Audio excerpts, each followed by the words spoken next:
So we're going to be talking about clothing to wear in cold weather, particularly for jogging. Surprisingly, it's not a lot of thick stuff, but it is about the layers. So let me take you through. So as a coach, jog leader, even participating myself, I always would wear base layers, particularly in this weather. And I think these particular base layers, I think it says Campari. I think these were some Sports Direct, so you can get them online. But basically, it's quite a... I can't describe the material, but it acts as a good kind of insulator under kind of main. So I have a long sleeve top and then kind of bottoms. Good sports bra, highly recommend. You don't want normal kind of, fitting bra. Good lace bra that offers good support and comfort.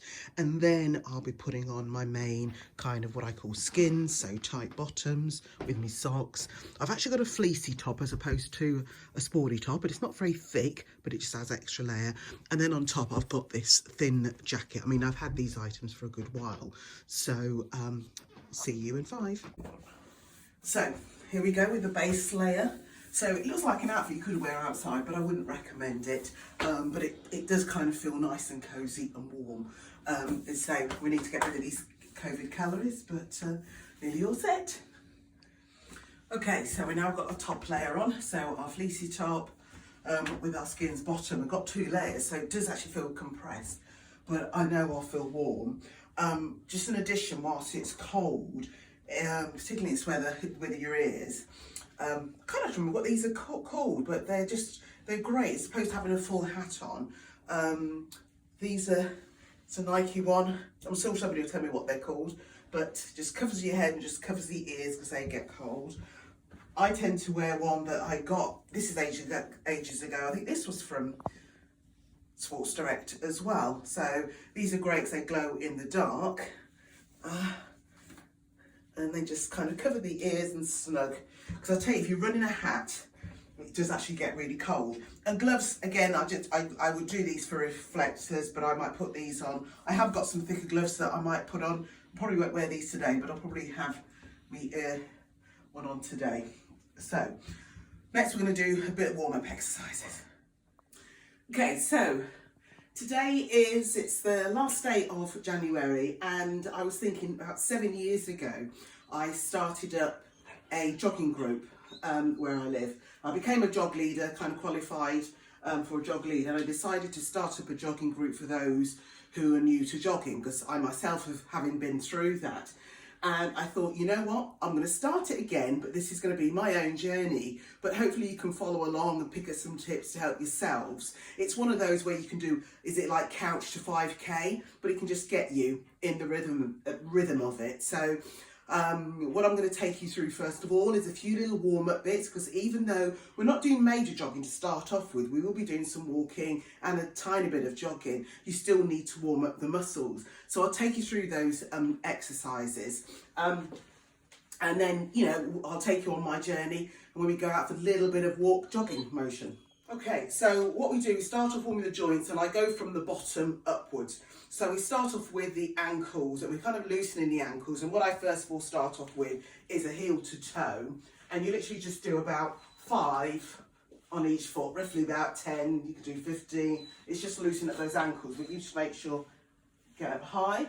We then do 5 circles. We do full circles on the ankles. You go one way, then you go the other way. And it's just loosening up the ankles. Okay, and you circle the other way. Okay, and then we're going to loosen up the knees. And so we just it's like a kick back, but just go back very gently. And we'll probably just do roughly about 10 of these. Okay, and then next what we're going to do, okay, we are going to do hip circles. So try and keep the upper half of your body still and do hip circles. So you go back, side, front, and you perhaps do about 5 one way, and then so you go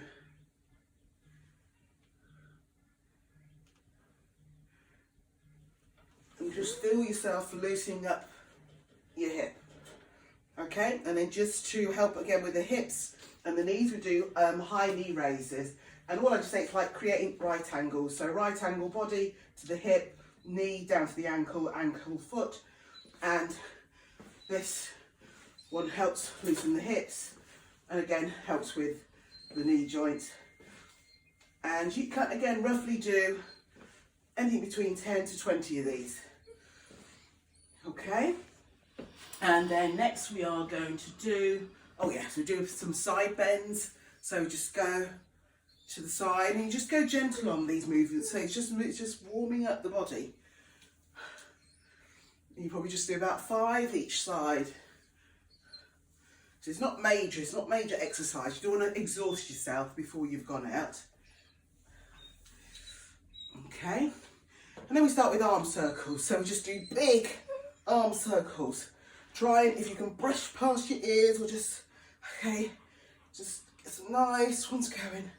And just do 5. And this is probably, you can say one's anti-clockwise, one's clockwise. And then you reverse it. Just bring it round, just as big circles as you can. And already, I definitely can feel myself warming up. Okay, and just shake it out a bit. And then just with your arms out, just swing, extra waist movements, but it's also just helping loosening up the body. And with all this, your heart rate is obviously rising. So again, helping you to warm up. And we definitely need it in this weather. Okay, and then lastly, it's just neck rolls. And I kind of say north, south, east and west. So we go south, gently go north, east and west. And you actually could go south, east, well, that might be west, north, east, south. And then it's gradually, you can do full circles. The reason I say to do it in stages first, if you start off trying to circle, you might find you hear little cracks in your neck. So I'd say start off slowly and get the full circles, and there we go. The body should be feeling nice and warm, ready to get out. Okay, so the purpose of this, when you start off jogging, is that you kind of pace yourself and you start off walking at a reasonable pace. And what we're going to do, we're going to have a good walk for about 2 minutes. Okay, so we're nearly at 2 minutes. And what I advise to give you is on your breathing. Whether you're walking fast or you start jogging, if you can do 2 breaths in and 1 breath out.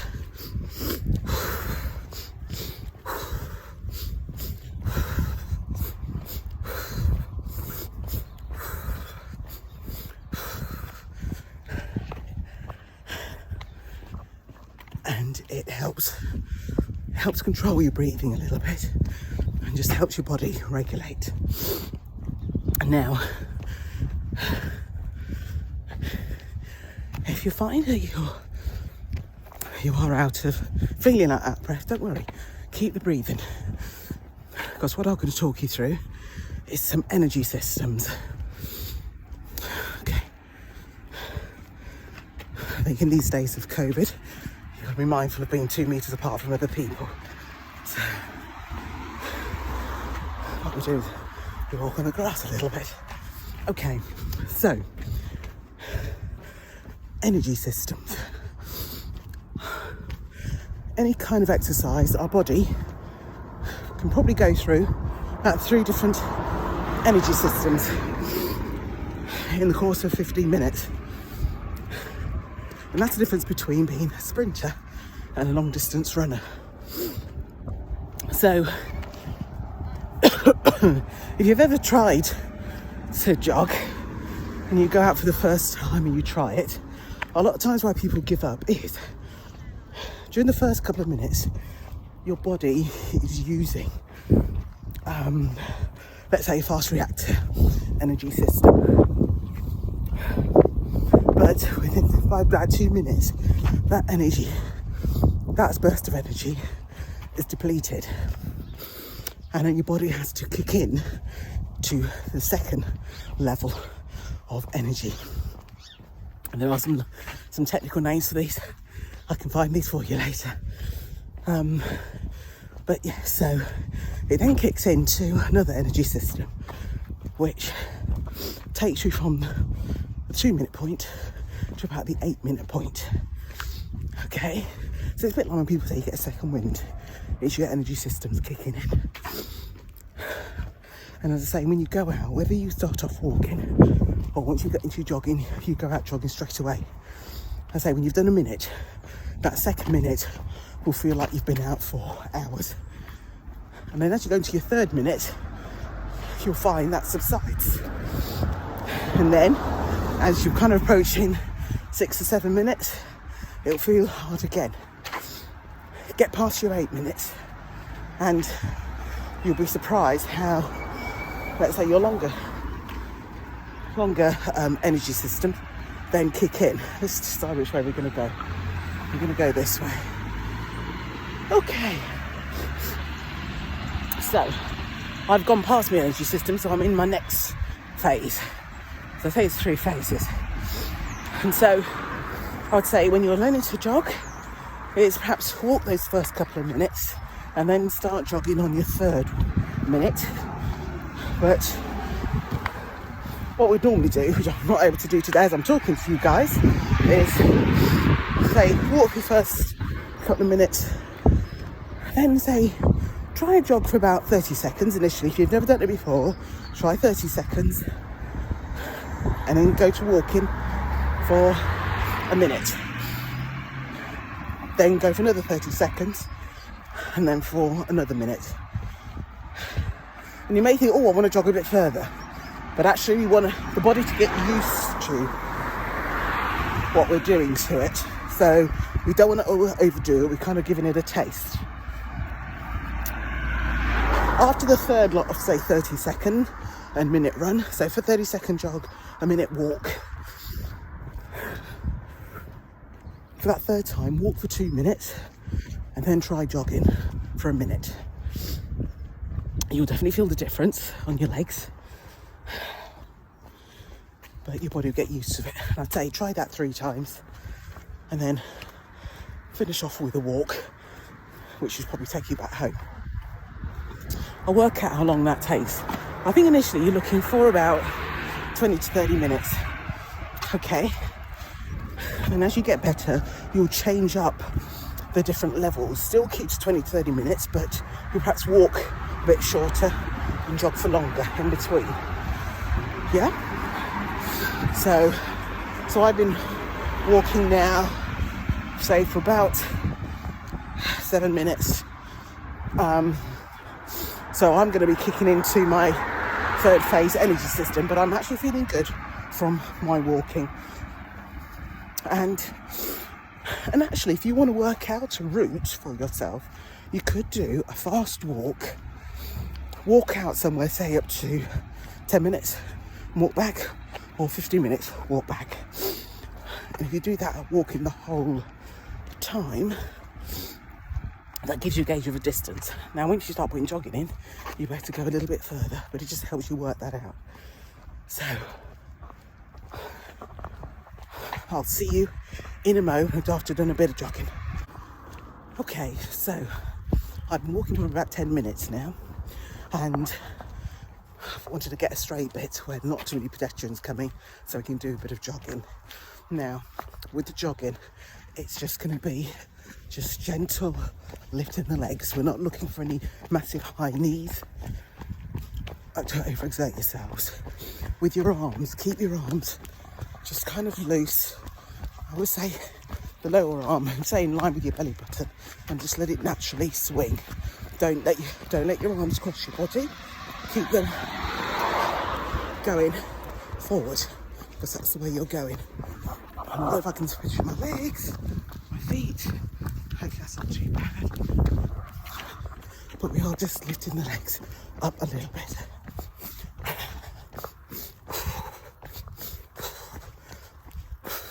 The breathing. Remember, we said the breathing. 2 breaths in, 1 breath out.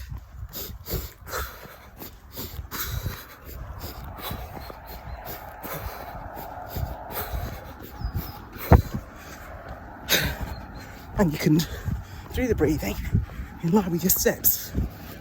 And what I find it does, it takes your mind slightly off the jogging, you know where you're going.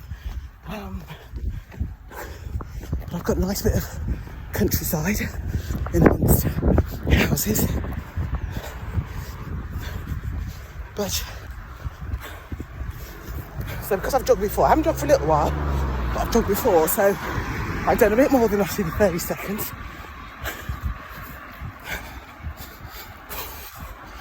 But with jogging, if say you're going with a friend, okay, I'll walk now, she's probably getting a bit dizzy. If you're going out with a friend, with jogging, the purpose is you should be able to talk reasonably when you're jogging together. So, just kind of talking as I am now. You shouldn't be totally out of breath when you're talking. Okay? So, I'll see you when I'm done. We've jogged for about another minute. So just give you an update on the layering. Not feeling cold. You know, feel a touch wind, but I mean the temperature is currently, it says 1 degree, but it feels like -3. So yes, it is cold. So my hands are cold. Because I thought as I'm filming, I want to be able to hold the phone. But yeah, body's feeling warm. And so this is why I say don't think you need to put on like a really thick jumper because you'll get warm quickly. I decided not to put my jacket on because I would have been too warm. But if you wear a jacket like that or waterproof, have a thin one so that if you need to take it off, you just wrap it around your waist. And the other thing I was going to say is when you're running or even when you're walking, be conscious of your foot placement. So are you going heel to toe? Would you normally bounce? I'm a sprinter, so a lot of times when I jog, I can probably bounce more on my forefoot. It's not a problem, but let's just be aware of your whole posture. Later on, I'll probably film going up a hill and the best mechanism to help you get up a hill using your arms. But yes, so be conscious of your feet and make sure you've got the right fitting trainers.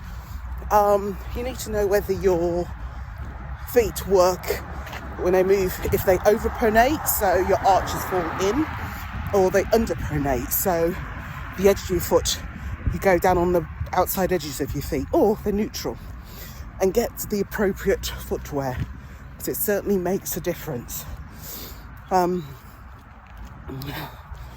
What else can I tell you? And to be honest, there's no rules on the distance you cover, but what you want to do is build your body up, and that sort of 20 to 30 minutes that you do to the sort of distance you get, where I'm coming to mine, and so I'll just show you. So my kind of distance, I've just come out of my village and we have like a big roundabout, so that's normally my kind of pointer. So as I was saying, you decide how far you want to go, but I'd say keep it short to start off with, because if you want to do this, perhaps let's say you start off, if you can do 3 times a week, but remember you're only doing 20 minutes, so it can be a lunchtime or it can be after work, you'll build up, because what happens is that your brain retains that level of exercise that you've done, even in your intervals. So as you change it up slightly, so where we said you start off and do like 3 lots of 30 seconds, then do 3 lots of 1 minute jogs. Let's say after your first week of doing it, you might find second week, you might want to do your first 3 sets up to a minute jog, but probably still have 2 minutes to walk in between. third or fourth week, you might decide minute jog, minute walk, minute jog, minute, and just change it. But it's just letting your body get used to it, and it's a bit like stretching. Yeah, it's just stretching yourself a little bit. So the brain says, oh yeah, I know I can do that. So you just make it do just that little bit more. And gradually it will build up. So hopefully you'll pick up some tips. When I get back, I'll show you how to do a bit of cool down for the body. See you in a moment. Okay, so I've made it home, and you can tell how cold it is. It's coming in, my glasses are steaming up. So what I'm going to do is take you through some cool down exercises just to help your body wind down before you then rest up. Okay, so you're in, you're going to be feeling nice and warm, and the first thing you want to do is sit down. But no, just need to, let's just get the muscles to cool down a bit from the exertion. Even if you've walked the whole way, still do this. So nice simple exercises. First, a lot of focus is going to be on the calves. So if this little bear moves out the way, come little bear, come out the way, darling. There you go. Sit, sit, sit. It takes a while. Sit. Good girl. Okay, so calf either get a wall or a door, and place your arms so they're at right angles to your body, and keep stepping back. Keep this foot forward. That's just a relaxing foot. Right. Bella wants some help. Bella. And have your rear foot as far back as you can, but still with the heel down. Okay. And then just with the heel down, we just push with your front knee forward slightly, but keeping your rear heel on the ground, and you can feel the stretch in your calf. So look at, and then just hold it, say for a count of 10, and just sink. And it's like you're sinking into that stretch. And then you release it very slowly. Come up, replace your foot, place that one back, and I say just put it down, go as far back as you can with the heel, and once you can go as far as you can, then just push forward with that front heel, and then just sink into that stretch, and you can feel that lovely calf stretch, and you just hold it for a count of 10. These are nice, easy, straightforward stretches. Okay, and then don't come out of it large, you come out of it very slowly.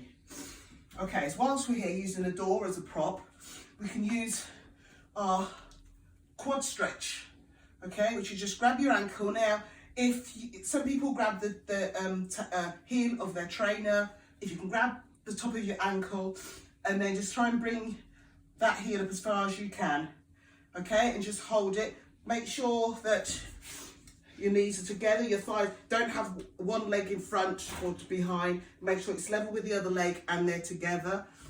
And again, you're just holding that stretch, and you'll feel the stretch all the way down the front of your quad. And again, release it. Don't let the leg fall back. These are nice slow movements. Okay? And you just want to let the body relax. Okay, when you hold those for a count of 10, just shake them out. You can do some ankle circles if you want, it's not a problem. Shake your arms out. You can do a few more circles, just odd ones, but the main ones is your calves and your quads. You can do some hamstring stretches, which is where you're not going to touch your toes, but just let the body fall. Just let it fall as far as it can, so you feel the stretch at the back of your knees and your hamstrings, but just you're not forcing it, just go as far as you can. We're not overstretching it. Okay, so it's just loosen up, and then just shake your legs, and then that'll do you. The more you get into your jogging, let's say you're jogging a whole session, you'll do a lot more cool down stretches, but these are just to help you get ready for the next day. So good luck.